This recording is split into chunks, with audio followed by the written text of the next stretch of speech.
President, I come to the floor today to talk about two bills I recently introduced to shut down Sharia law in this country.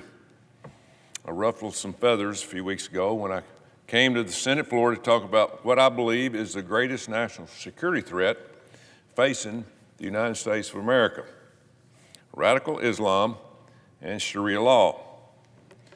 The Democrats and the mainstream media, they've been coming after me ever since I started talking about this subject. But after spending 40 years coaching, I don't really care what people think about me. I love this country, and I want to save this country for our kids and our grandkids. You know, I was back in Alabama this weekend, and I heard from countless Alabamians who told me they are 100% behind what I'm talking about. At the end of the day, I work for the great people of Alabama and the great people of this country, not the pearl-clutching media that is out there hammering me every day. Speaking of Alabama, I'm proud that the Yellowhammer State banned Sharia law a long time ago. For too long, people have been afraid to call out radical Islam for what it is. Because if you dare to speak out, the left will come after you, your family, your reputation, and your job. They'll try to ruin your life just because they disagree with you. That's how they play the game. One of the radical left's go-to tactics is to accuse anyone who disagrees with them as being a racist, a bigot, or intolerant. They've tried that with me, calling me an Islamophobe for calling out the evils of Islam. But there's only one problem with that strategy. One, radical Islam isn't a race, it's an ideology. It's a choice. And I would argue it is a cult.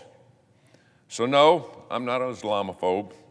If you want to peacefully practice your religion, that's fine with me. That's what our Constitution gives you the right to do. Our Constitution gives you that right, and that's why we have millions of Christians, Jews, Mormons, Hindus, Buddhists, and peaceful Muslims who worship freely in this great country of ours called the United States of America. But if you come here, you are expected to assimilate to our country and our values. I recently saw a stat that absolutely shocked me. We have 42 million people in this country that are on food stamps. 42 million. You would think these people are just Americans who have fallen on hard times, which is who the program is for. But a disproportionate amount of these 42 million people are immigrants. 45% of Afghanistani immigrants are on food stamps. 42 of the Somalian immigrants are on food stamps. And 59% of all illegal aliens are collecting food stamps. 59%. So clearly, these people are not coming here and assimilating in our America way of life by working hard and taking care of your family. What an idea. They are coming here to mooch off the American taxpayer. It's wrong, and we need to call it out. But beyond the taxpayer concerns, this religion is also fundamentally incompatible with our Western values, so wake up, America. The Quran instructs Islamists to fight Jews and Christians, along with anyone else who doesn't believe in Allah. Simply put, radical Islam teaches that it is righteous to kill Christians. It's righteous. There's no peaceful coexistence with this type of people. None. Just look at the Middle East and North Africa, where Christians and Jews are being slaughtered by the thousand. Where's our media? Where are they at? More than 7,000 Christians have been slaughtered by radical Muslims in Nigeria so far this year. 7,000. That's 35 people that have been killed every day this year. Where's the mainstream media? How come they're not talking about that? Radical Islam demands complete obedience, complete, 100%, and will kill you if you dare to speak out against their beliefs and ideologies. This isn't anything new. Muslims have been fighting to wipe out Christians and Jews for centuries. But now the problem isn't just confined to faraway Middle East. It's happening right here in our backyard in 50 states.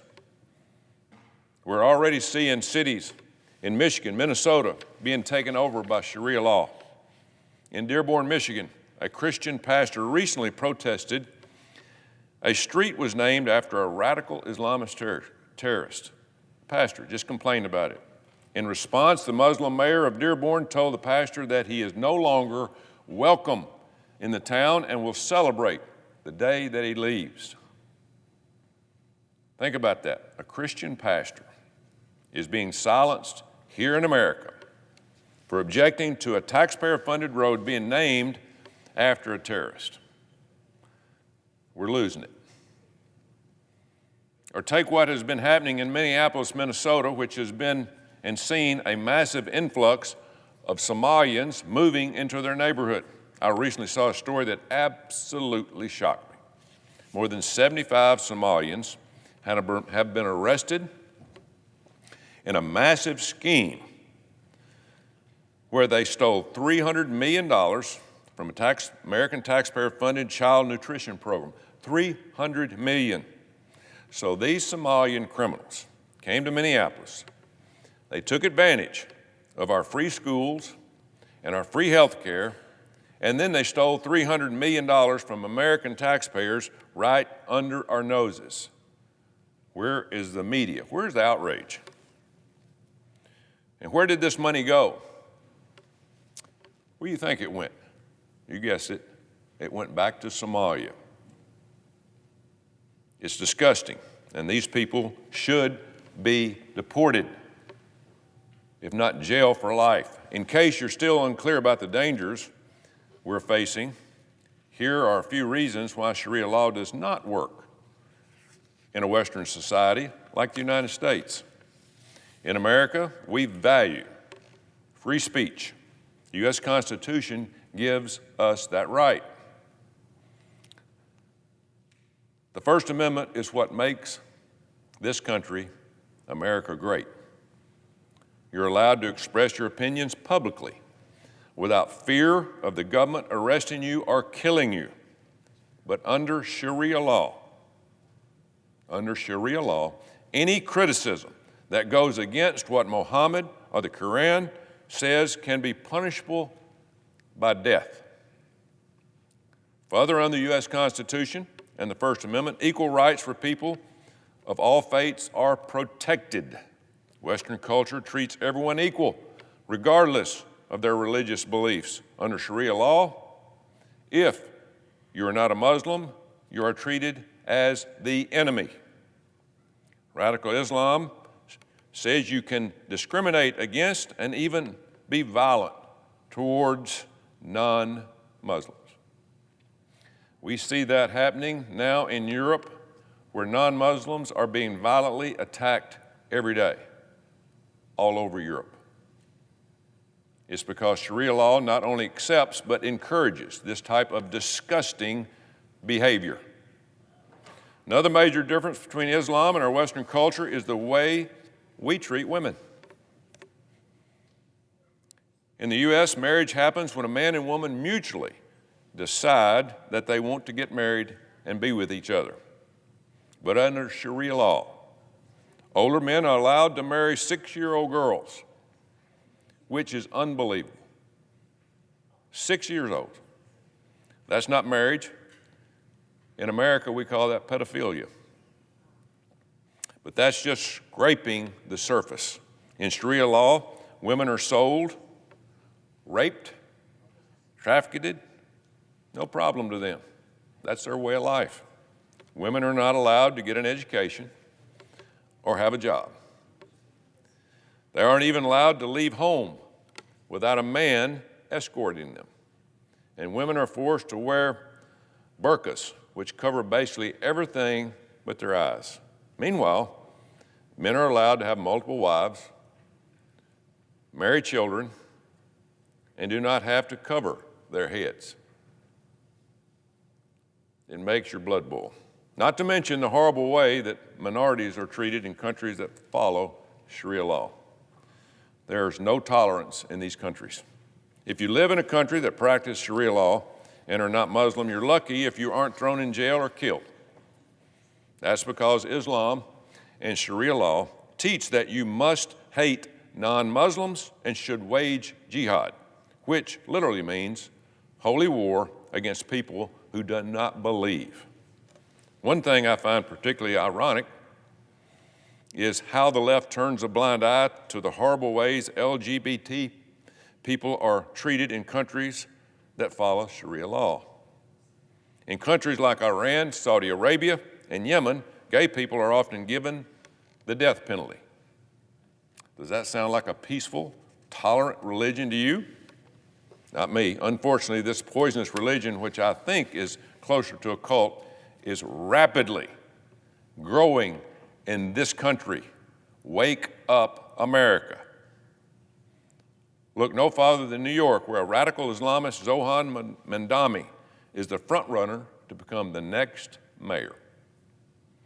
Mandami has tried everything he can do to hide his radical Islamic beliefs ever since he started campaigning.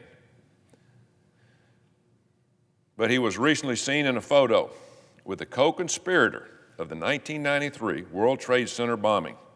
Think about that. And they're getting ready to elect him mayor. The leading candidate for mayor of New York City is cozying up with an openly jihadist terrorist sympathizer. Where are we going? In New York, if New Yorkers are stupid enough to elect a radical Islamist as their mayor, then they deserve what they get next, and it is coming. I truly believe we're at the crossroads of this country. The time for political correctness is over. That's why I've introduced 2 bills in the Senate to end Sharia law in this country. End it. The first one is No Sharia Act, which makes it illegal to practice Sharia law when it conflicts with our Constitution. As I've repeatedly said, the radical Islam cult is the opposite of everything, everything that we stand for in America. The second bill I introduced, the Preserving a Sharia Law or Sharia Free America Act, prevents all foreign nationals who advocate for Sharia law from entering this country. No more. If you want to practice that, stay where you're at or go to one of the other 50 countries that practices this. The Trump administration banned people from nearly 50 Muslim countries during the first administration.